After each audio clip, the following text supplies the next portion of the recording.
Mga ka-BBM, sa wakas, matapos ang halos isang dekada, ay inabswelto na ng Malolos Regional Trial Court, Branch 19, itong si retired Army Major General Huberto Palparan sa mga kasong kidnapping at serious illegal detention with serious physical injuries kaugnay sa mga kasong isinampa ng magkapatid na magsasakang sina Raymond at Reynaldo Manalo. Dahil dito labis-labis ang tuwa ng ating mga kababayan, partikular ang mga supporters ni General Palparan. Komento at reaksyon ng dating general na si Macanas, bagamat may katagalan ay gumugulong pa rin naman ang hustisya sa ating bansa. Good news po ito kasi kilala ko yan si General Palparan. Mabait yan. Samantala, naniniwala naman ang mga supporters at followers ni General Bantag na ganito rin ang mangyayari sa kanya, kung saan ay lalabas din ang katotohanan para mapawalang sala ang dating Bucor chief. Kung ano itong nakikita kong kalagayan kaso ni General Palparan, ganyan din ang nakikita kong mangyayari dito sa ating minamahal na DG Bantag. So, yun lang yung basis ng judge to judge me as guilty. That's the only wala nang iba. Walang solid evidence. Walang solid evidence. Mayroon bang picture, Yes, mayroon bang an audio, tape recorder, mayroon bang mga materials na nakuha siya from these women. Tapos isa lang po ang nagsasabi. Siya lang Isa lang ang nagsasabi. witness. Siya lang talaga nagsasabi na Ano ang masasabi mo dito, mga ka-BBM? Ano ba ang naging dahilan at nakulong itong si General Palparan ng halos 10 taon? Sama-sama nating panuorin ang buong video at pakicomment nyo po ang inyong mga reaksyon at sariling opinyon. Pero bago yan, muli po ako nag-iimbita. Sa mga hindi pa po nakasubscribe sa ating channel na ka-BBM News PH, pakipindot po ang subscribe button at pakiclick na rin ang notification bell para lagi kayo updated sa mga bagong upload natin na legit at napapanahong balita. Maraming pong salamat. Ito po, good news. Sa wakas, ang daming nagdarasal nito. At ito na, answered prayers natin na nagmamahal kay General Palparan. At itong nangyari kay General Palparan, I believe, mangyayari din sa ating minamahal na DG Bantag. Malolos Regional Trial Court, absuelto na po ang ating minamahal na General Palparan. Hindi ko lang alam kasi meron siyang kaso noon na inelevate niya sa Court of Appeals. Kung parehas ba, kasi may decision na yung Court of Appeals na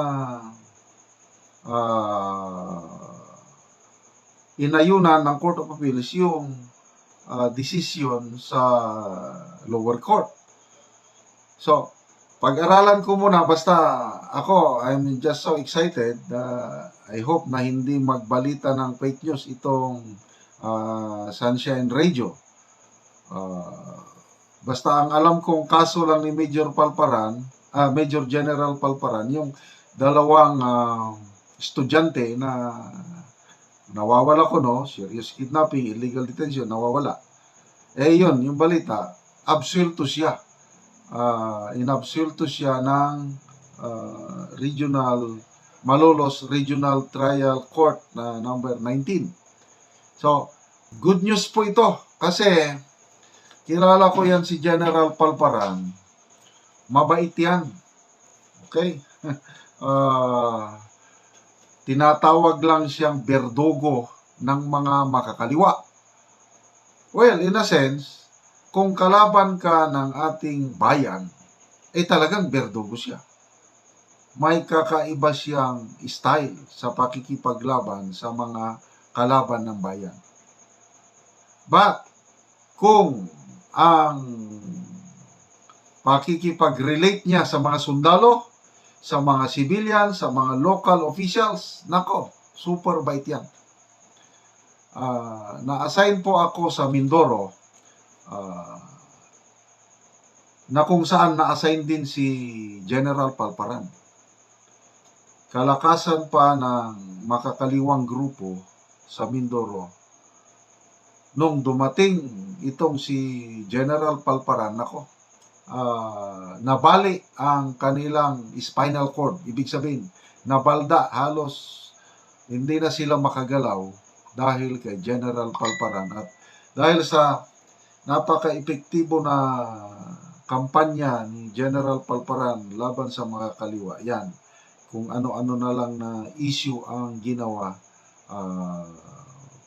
pagsira sa kanya. Kaya yun, kumalat yung term na berdugo. So ito, yung kaso sa kanya, disappearance ng 2 estudyante, ang alam ko dito, politically motivated. Panahon ito ni President Noynoy, panahon din ni Dilima as Justice Secretary, malakas ang makakaliwa kay sa Aquino. Yun, nagtagumpay sila na kasuhan at makulong itong magiting na general. So, again, this is good news na inabsuelto siya ng Malolos Regional Trial Court. Okay? So, ang general na lumaban para sa bayan, hopefully, makakalaya na siya. Basta, i-research ko muna kung ano yung kaso niya noon na na-elevate niya sa Court of Appeals, na kinatigan ng Court of Appeals yung ano. I hope different ito. So, kung ano itong nakikita kong kalagayan kaso ni General Palparan, ganyan din ang nakikita kong mangyayari dito sa ating minamahal na DG Bantag. So, sa ngayon, archive yung kaso ni General Bantag. Ibig sabihin, wala munang trial kasi mahina si Boying, mahina si Abalos. Hindi nila alam saan nagtatago ang ating DG. Sana, magdasal po tayo na makayanan ng ating DG ang kanyang pagtago-tago hanggang 2028. Kasi naniniwala ako sa kanyang prinsipyo na habang nandyan si Boying sa DOJ, wala talagang walang maasahang hustisya na makakamit ng ating DG. Kaya sama-sama tayong magdasal na matago-tago siya o long live, mabuhay habang nagtatago, na hindi siya mahuli hanggang 2028. Congratulations po, General Palparan, magpahinga na kayo. I don't know kung kailan siya palalabasin. Basta, ilang taon na ba si General Palparan? Ako, 64 na ako eh. Mga 70 plus na ito eh. Mga 74, 75 siguro. Medyo matanda na. At ilang taon ba siyang nakulong? Mga 10 years na. So, salamat. At ito na yung divine justice. Nakialam na ang Diyos. Kasi ang korte naman, malaki ang tiwala ko sa ating korte ngayon. Kasi pinag-aaralan nila ng maigi yung kaso. Basta makapaghintay ka lang at yung due process, ito na nga, lumalabas. Kaya, justice is served kay General Palparan. Maghintay lang po tayo, tayong mga Bantag supporters. Ito po, katanungan sir, sino po bang nagpakulong sa inyo? Well, actually, initiative ng NDF to. It has been a long, sa kanila, campaign nila against me. Since nakilala nila ako, I think sa Bulacan Mayos Battalion Commander. NDF, National Democratic Yes, Front. so, yung... Front po ng mga CPP, NPA ito. Front of the CPP, NPA, Okay po. NDF. So, nag-umpisa doon, din in Mindoro, tumindi lang, nung brigade commander na ako, I was neutralizing them in Mindoro. Na-clear naman natin ng Baguia, but hindi ako nagtagal doon because of their move pa rin na maalis ako doon. Nung nahuli ako, 2014, nagkaroon ng hearing or he stood as a witness in 2015. Noong 2015, before 2015, noong 2012, yung dalawa kong kasamang nahuli, nag-witness na rin siya against them At consistent pa rin sinabi niya, nagpasundo daw ako ng dalawang tao, ng tao, isang tao na nakapurma daw, maganda daw ang purma, tao ko daw siya, at sinundo din dalbayad at binalik after 2 to 3 days. Now, nung umupo na siya 2015, I think February noon, sa hearing sa Bulacan, he suddenly changed his statement. Na-twist niya yung statement, sinabi niya, nandun din ako sa sasakyan, in a van. So, paano maging ano yun? Bigla kang, ano ba, nagka-amnesia ka ba? Ba't mo ngayon mo lang sasabihin yan? Samantalang noong 2012, nung mag-witness siya dito sa dalawang nauna kong may kaso, ang sinabi niya, consistent siya na ganun din. Verbal testimony, sinabi niya na sinundo. Tapos ngayon, na ako na yung kaharap, ako na yung linilitis, sasabihin mo nang nakita daw niya ako in the van. So, yun lang yung basis ng judge to judge me as guilty. That's the only wala nang iba. Walang solid evidence. Walang solid evidence. Mayroon bang picture, Yes, mayroon bang an audio, tape recorder, mayroon bang mga materials na nakuha siya from these women. Tapos isa lang po ang nagsasabi. Siya lang Isa lang ang nagsasabi. witness. Siya lang talaga nagsasabi na ganun daw. So nakita din daw na ako. But look nung sinabi niya nakita ako, on the first day na sinabi niya, bumaba daw ako sa van na sinakyan ko, van na puti. Nung bumaba daw ako, so in full view ako sa kanila, tsaka sa mga alleged mga sundalo na detainer noong dalawang bahay, holding them, yung mga ano. So nakita ako.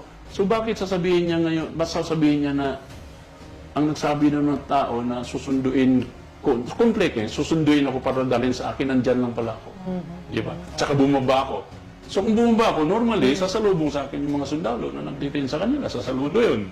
Ano po masasabi niyo sa pag-confront po ng AFP head-on, katulad po ni Major General Antonio Parlade Jr. dito sa Makabayan Black members, mga party list po In ng mga Congress. kaliwa. Opo, in Congress, katulad po ng mga sila Zarate, Reyes, Elago.